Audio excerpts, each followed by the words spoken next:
تھوڑی سی ریکویسٹ ہے آپ سے، آپ کی عزت اپنی جگہ، آپ کو سب کرتے ہیں، آپ کی رسپیکٹ کرتے ہیں.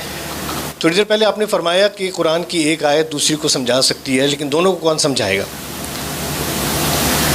اللہ تعالیٰ 54 سورہ کی 11 میں فرماتا ہے کہ وَلَقَدْ يَسَّرْنَا الْقُرْآنَ لِلذِّكْرِ فَهَلْ مِن مُدَّكِّرٍ، ہم نے قرآن کو نازل کیا آسان بنا کر، ہے کوئی جسے ذکر چاہیے؟ پھر 12 میں بھی یہی فرمایا، 16 میں بھی یہی فرمایا، 22 میں بھی یہی فرمایا.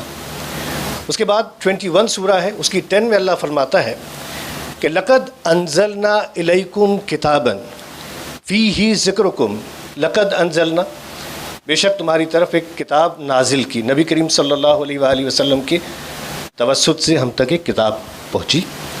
فیہ ذکرکم، بیچ اس کے تم سب کا ذکر ہے. جس طرح ہم نماز کی بات کہتے ہیں کہ یا رسول سلام علیکہ سنگولر، علیکم all of you، فیہ ذکرکم، ذکر ہے تم سب کا.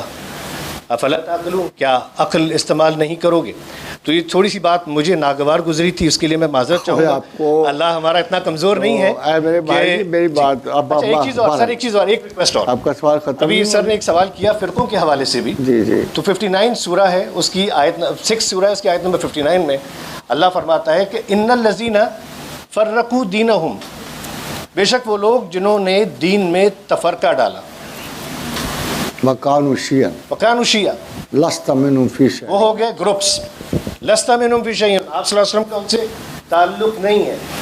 انما امرہم باللہ، ان کا امر، ان کا فیصلہ اللہ کے سپرد ہے. تو حضور میں صرف یہ ریکویسٹ کروں گا کہ جب اللہ نے آپ کو ایک مقام دیا ہے، آپ کی سب بات سمجھتے ہیں، تو ہم ٹو دا پوائنٹ اپنے آڈینس کو کیوں نہیں بتا پاتے؟ بس اتنی سی بات. ایک تو سب سے بڑی بات یہ ہے میرے بڑے عزیز دوست کہ آپ کو اتنی معذرت کی کیا ضرورت تھی. آپ مجھ سے اپنے خالص انداز میں صرف سوال بھی کر سکتے تھے.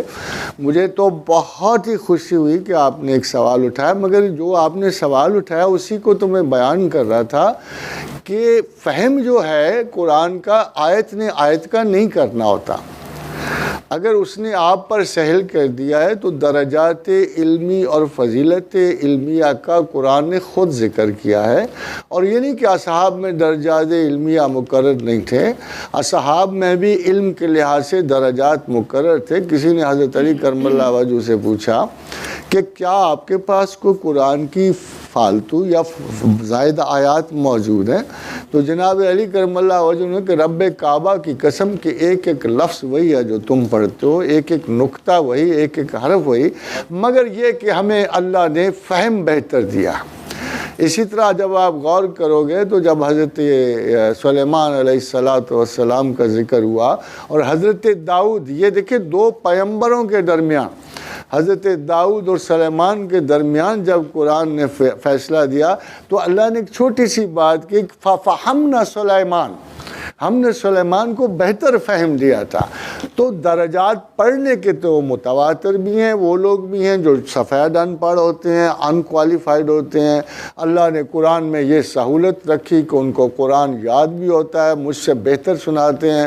آج تک مجھے ان پہ یعنی رشک آتا ہے جن کے دلوں میں قرآن محفوظ ہوتا ہے، میرے دل میں محفوظ نہیں ہے، مجھے تو پڑھنا پڑتا ہے. تو کوئی نہ کوئی فضیلت انسانی ذہن کی فہم و فراست کی ہوتی ہے.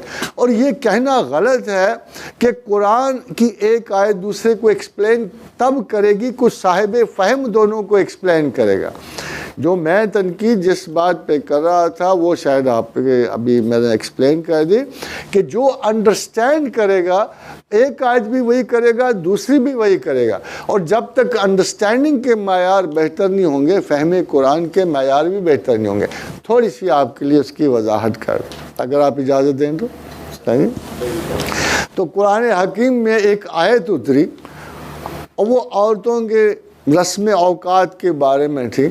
اس کے آخر میں کہ ان اللہ یحب التوابین و یحب المتطہرین کا لفظ تھا کہ اللہ تعالیٰ توبہ کرنے والوں سے محبت رکھتا ہے اور پاک رہنے والوں سے محبت رکھتا ہے. جب یہ لفظ متطہرین آ گیا تو تمام اصحاب اس فکر میں پڑ گئے کہ یہ طاہر ہونا کتنی مشکل ہے. طاہر کا لفظ تو بہت بڑا، اگر لفظی ترجمہ اس زبان میں بھی کیا جائے تو پاک ہونا، تو پاک ہونے سے کیا مراد؟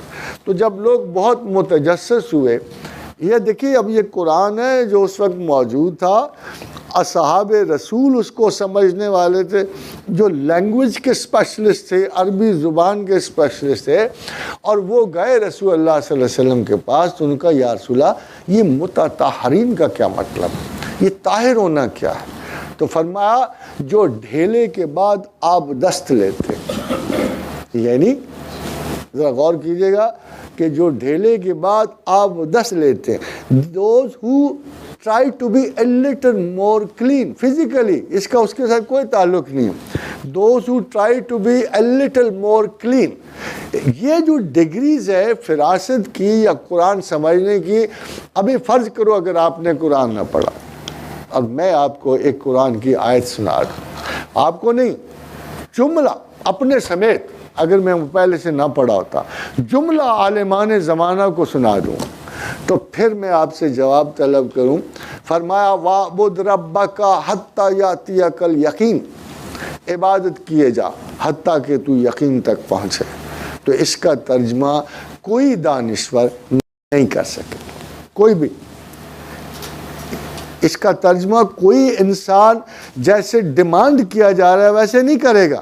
مگر جب تک آپ اصحاب رسول کو نہیں جانتے، جب تک آپ رسول اللہ کی وضاحت نہیں، آپ حیران ہو جاتے ہیں کہ اس کا ترجمہ موت ہے. یہاں یقین کا ترجمہ موت ہے کہ عبادت کیے جا حتیٰ کہ تو موت تک پہنچے. اس کی تائید میں حضور نے حدیث فرمائی کہ اللہ پہ گمان اچھا رکھو، خاص طور پر مرتے وقت.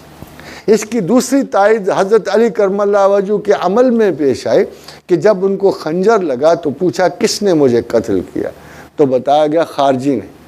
فرمایا رب کعبہ کی قسم میں آج کامیاب ہوا. یعنی وہ لوگ جو موت سے پہلے قسم و تصدیق سے گزرتے ہیں، سوائے اصحاب رسول کے اب کتاب میں لکھا ہوا کسی کے لیے نہیں آئے گا کہ میں ان سے راضی ہوا اور یہ مجھ سے راضی ہوا. اب دوبارہ سند نہیں آئے گی. the time is over and the days are gone. مگر اب ہم میں سے کوئی یہ دعویٰ نہیں کر سکتا کہ وہ پاک صاف ہے، وہ مقدس ہے، وہ ولی اللہ ہے. اب تو فیصلہ خدا ہی دے گا نا. وَالرَّاسِخُونَ فِي الْعِلْمِ، جو علم میں راسخ ہے ان کے پاس جانا. پھر ایک جگہ کہا جب مسائل خلط ملط ہو جائیں، گڈمڈ ہو جائیں، کوئی بات سمجھ نہ آئے، فَاسْأَلُوا أَهْلَ الذِّكْرِ إِن كُنتُمْ لَا تَعْلَمُونَ. یا اللہ سپوز کر رہا ہے نا کہ کئی چیزوں کو بات سمجھ نہیں آئے گی، تو خدا کہہ رہے ہیں تمہیں نہیں سمجھ آئے گی. باقی جو آپ نے پڑھا نا وہ سہل والا، سہل تو ہے قرآن.